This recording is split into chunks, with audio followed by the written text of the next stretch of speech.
Willkommen zurück zu Sherlock Holmes Crimes and Punishments hier in der Baker Street am Analysetisch. Wir haben in der letzten Folge die ganzen Hinweise gefunden, beziehungsweise die ganzen Gegenstände gefunden, die wir jetzt noch analysieren wollen und machen auch direkt mal weiter mit dem Metall. Und dann schauen wir mal, was wir hier noch so finden. This is a piece of metal taken from a brazier. It appears to be silver, but I need to be sure. If it is silver, it will be possible to melt it, since silver's melting point is at around 900 degrees Celsius. Let us compare this sample with a silver penny by testing it with acid. If it changes color to match the result of a reaction with a silver coin, then it is silver. Natürlich. I must take a pipette Achso, and ich hätte jetzt einfach die komplette Dings da drauf gehauen. So, und jetzt gib ihm. Erstmal die Silbermünze. Okay. Jo, das The ist reaction Silber. is the same red stain. It is silver. Britannia silver quality. Okay. My analysis table. Ja, It is klar. useful for my work. Okay. Hat uns, glaube ich, nicht so viel weitergebracht, ehrlich gesagt. Achso, im Archiv können wir noch suchen. Oh, der Hund. Und der suchen wir nach Sir Bentcliffe. 1893. Afrika. Explosion. Bentcliffes Mumie. Okay. Die große Ausgrabung in Assuan dauerte über 3 Jahre. Sir Rodney Bentcliffe leitet das archäologische Mammutprojekt. Dabei wurde eine Mumie mit einem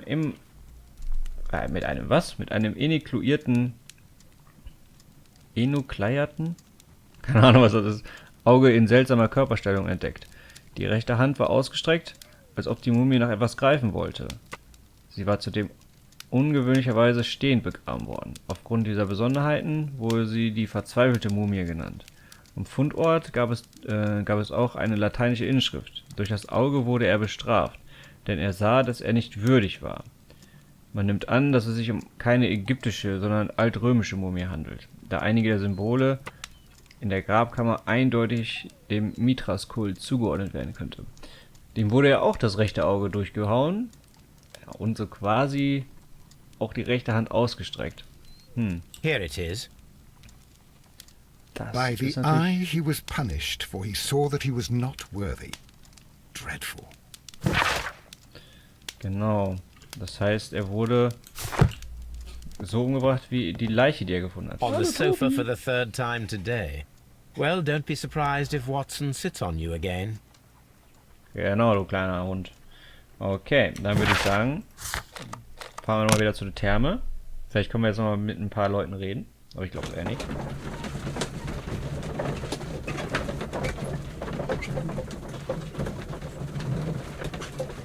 Mal schauen. Gerade ist es noch so ein bisschen schwammig irgendwie. Also ich weiß noch nicht genau, wie ich es packen soll. Aber das finden wir raus. Okay, wo stehen hier immer die Hinweise? Nein, da. Verweise. Okay. Das bringt uns auch nicht viel weiter. Mit den Jungs können wir, glaube ich, auch noch nicht wieder reden. Do we have to? If you have to interrogate, I don't want to stay Okay. here. Okay. Let us out, please. Dann würde ich sagen, kann der Lestrand die mitnehmen? Oder wir fragen eben noch kurz den Phillips. All these events Okay. are bad for the baths Okay, and my job. dann kann er sie mitnehmen. Mr. Holmes, I should. Ja, kannst du machen. None, Lestrade.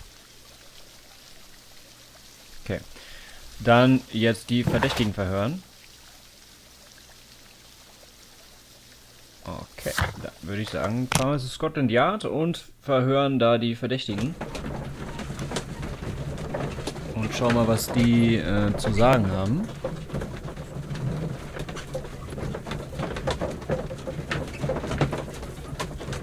Bisher haben wir noch nicht so wirklich was gefunden, was wir irgendwie verknüpfen können. Aber wie gesagt, wir sind ja auch erst noch komplett am Anfang des Falls.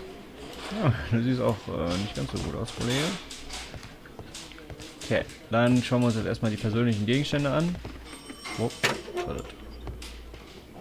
Und dann gucken wir mal. Also, da sind Pitkins Gegenstände. An embroidered silk handkerchief. Okay, A fountain pen with solid gold trim. natürlich. Eine Visitenkarte.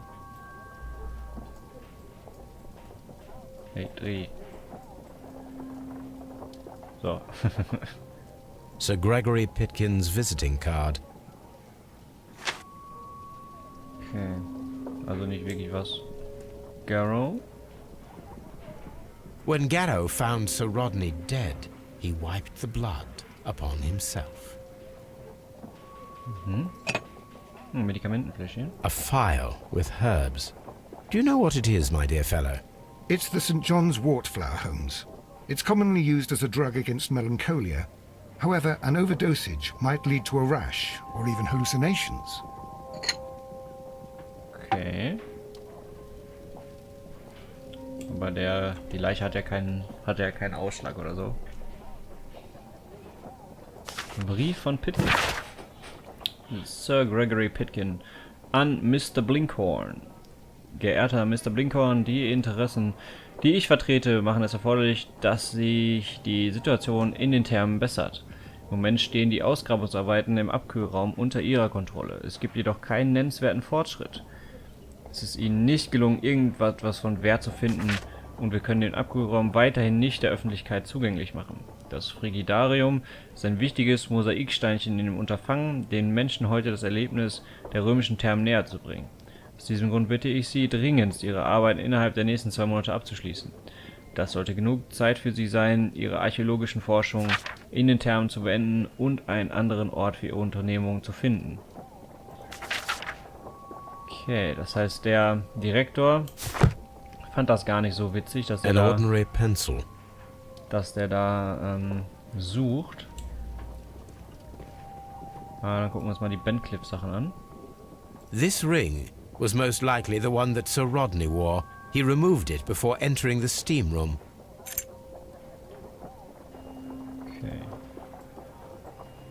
I see the join. This ring was repaired, and quite badly too, with silver. An Egyptian symbol. It is a very old jewel. Why on earth would they wear such a ring?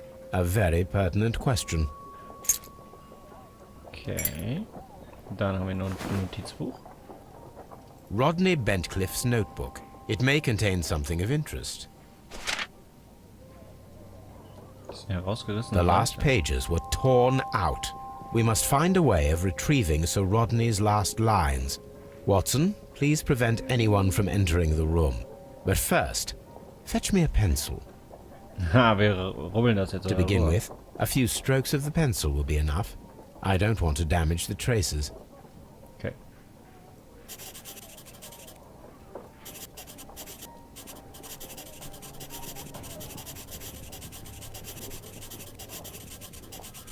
Das kann jetzt länger dauern.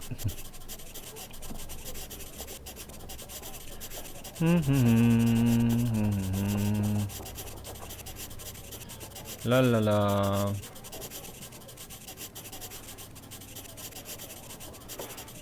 Nichts überspringen.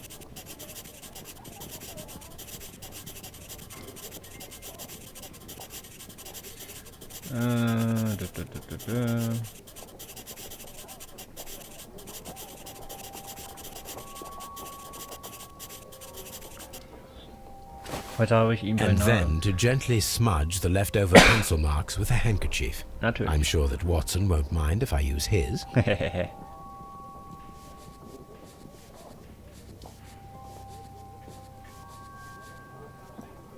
Heute habe ich ihn beinahe gefunden. Dieser Tag wird in die Geschichte eingehen.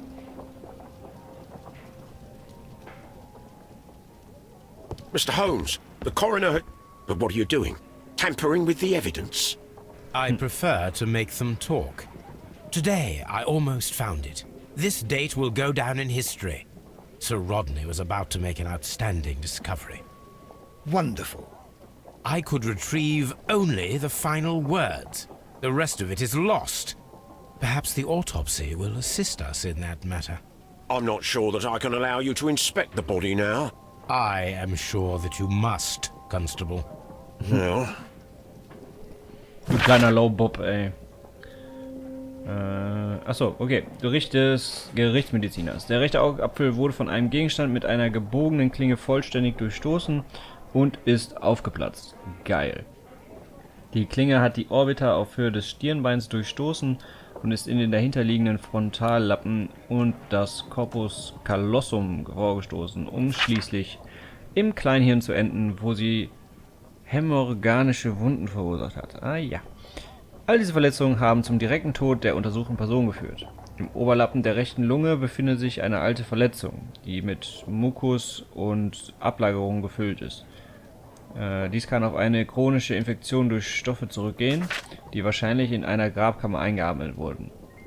Elemente einer verwesenden Mumie zum Beispiel oder von getrockneten und verfaulenden Lebensmitteln, die als Grabbeigabe dienten. Weitere Verletzungen sind nicht festzustellen.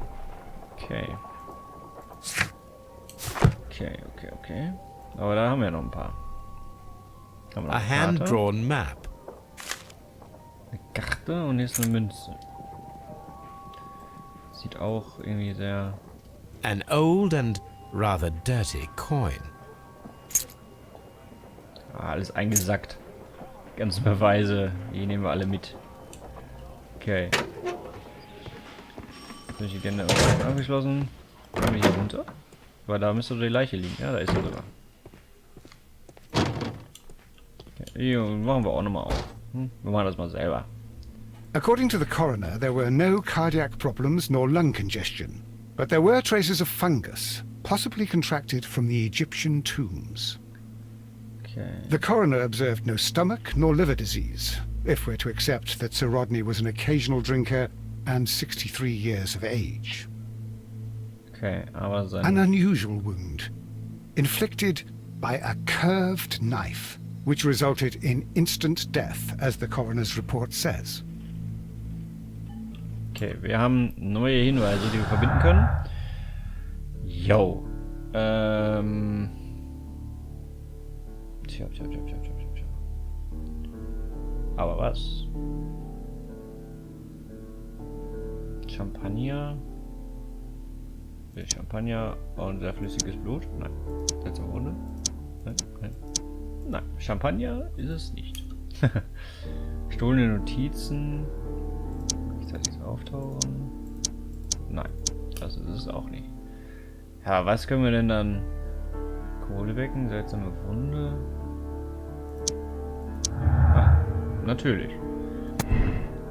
Dampffeuchtigkeit. Das Wasser im Blut lässt durch die feuchte Luft erklären, die auf dem Dampf zurückgeht. Oder das Wasser im Blut ist eine bisher ungeklärte Spur in diesem Mordfall. Es muss irgendwie mit dem Mord zusammenhängen. Ich glaube, ehrlich gesagt, das. Ich weiß nicht, ob durch Wasserdampf, ehrlich gesagt,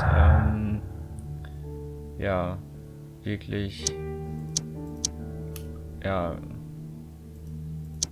sowas hervorgerufen werden kann. Okay, mehr können wir hier nicht verbinden. Okay.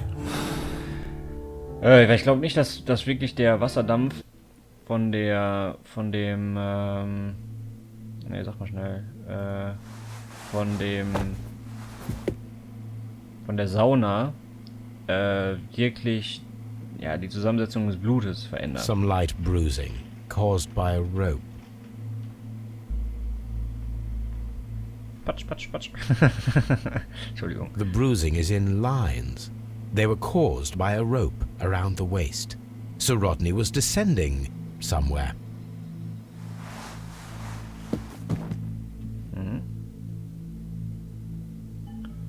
Okay.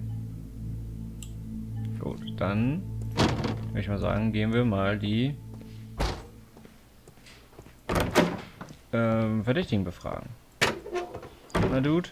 Good day to you, Mr. Holmes. Ah, good day. Okay, Mr. Pitkin, komm mal mit. Please escort this suspect for interrogation. Wie abwertend er das immer sagt. Good day to you, Sir Gregory. My name is Sherlock Holmes. I'm assisting the police with their investigation of the murder that took place this morning. Would you mind answering a few questions? Tell me, Mr. Holmes, will I need to stay here for very much longer? Wenn du mich so anfährst, auf jeden Fall, du kleiner Sack. Pass mal auf, du mit deinen großen Ohren, ey.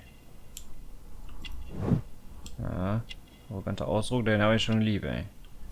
Da, Feinschnöselkleidung hier. Ich habe adelige Wurzeln.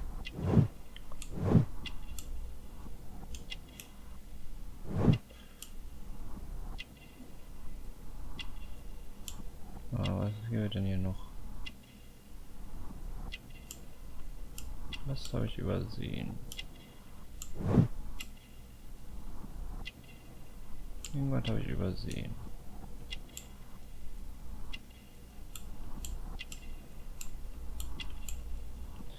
Was übersehe ich?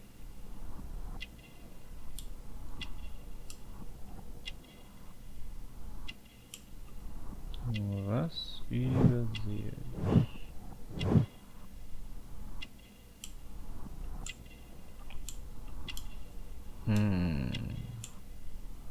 Hä? Zum Ernst? Was übersehe ich?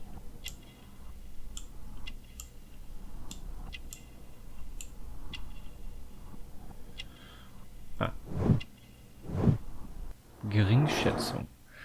Du kleiner Penner, ey. You are the manager of the baths, is that correct? Yes. I'm passionate about archaeology.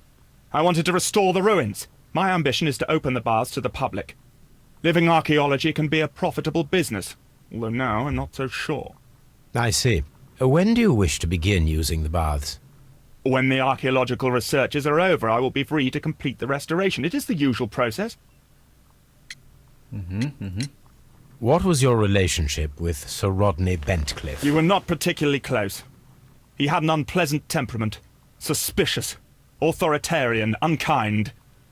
People possessed by genius may be forgiven for their nature, but not by me. Was he obstructive? Not at all. Everything he did led us to greater success. He helped us increase the potential of the building. How was the work progressing before Sir Rodney's arrival? Rather slowly, I would say. Der Brief. Jawohl. Sir Gregory, could you please explain this letter? You expressed the wish to call off the research work at the baths. It was all about Blinkhorn. He was merrily digging away and taking very little care about it, ruining everything and finding nothing of any value. But the arrival of Sir Rodney changed your mind? Sir Rodney's work was extremely promising, and it was good for the bath's publicity. So yes, I changed my mind. Okay, was sagst du denn zum Mord? Please tell me what happened this morning. The test that we performed this morning was a success. The steam was working well. But then, of course, that awful murder. What did you see? The steam was too thick to see anything. But ask Garrow. He saw the body first. Had Sir Rodney exhibited any recent strange behavior? Look, I'm not a suspicious fellow, but I think that he had professional interests elsewhere that he did not wish us to know about. Why should you think that? Where? I have no idea. But after all, it was not my business. Den mag ich nicht, den Penner. Some melted silver was found inside the steam room brazier. Do you know where it came from? Silver? No.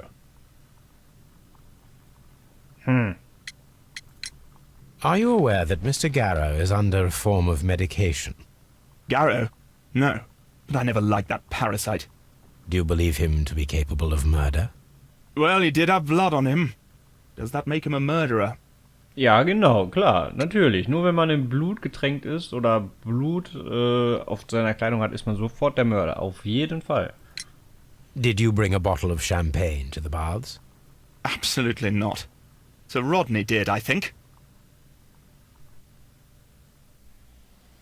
Okay, da können wir noch was verbinden.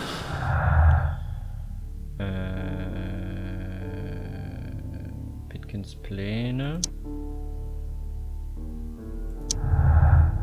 Das also rechtzeitig auftauchen.